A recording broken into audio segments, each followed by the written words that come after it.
नमस्कार, मी राधा कपिल देवलकर आज एक कविता सादर करीत आहे. कवितेचं शीर्षक आहे आई. आ म्हणजे आत्मा आणि ई म्हणजे ईश्वर.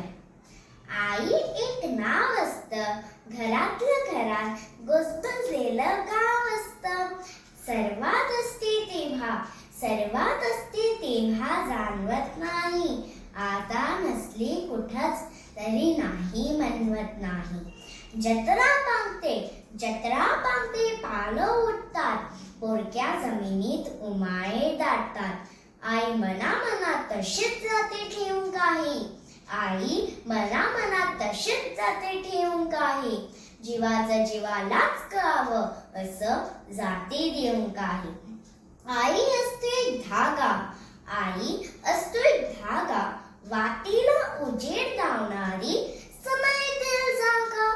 घर उजळतं तेव्हा तिचं नसतं भान. विझून गेली अंधारात की सैरा वैरा धावायलाही कमी पडतं रान. आई खरंच काय असते? लंगड्याचा पाय असते, वासराची गाय असते, दुधाची साय असते आणि लेकराची माय असते. आई असते जन्माची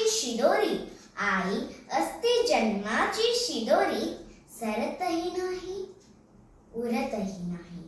म्हणूनच तर म्हणतात ना मित्रांनो, स्वामी तिन्ही जगाचा, आई विना भिकारी. जगातल्या सर्व प्रियांना माझा वंदनीय नमस्कार. धन्यवाद. तुम्हाला माझा व्हिडिओ आवडला असेल तर लाईक, शेअर आणि सबस्क्राईब जरूर करा.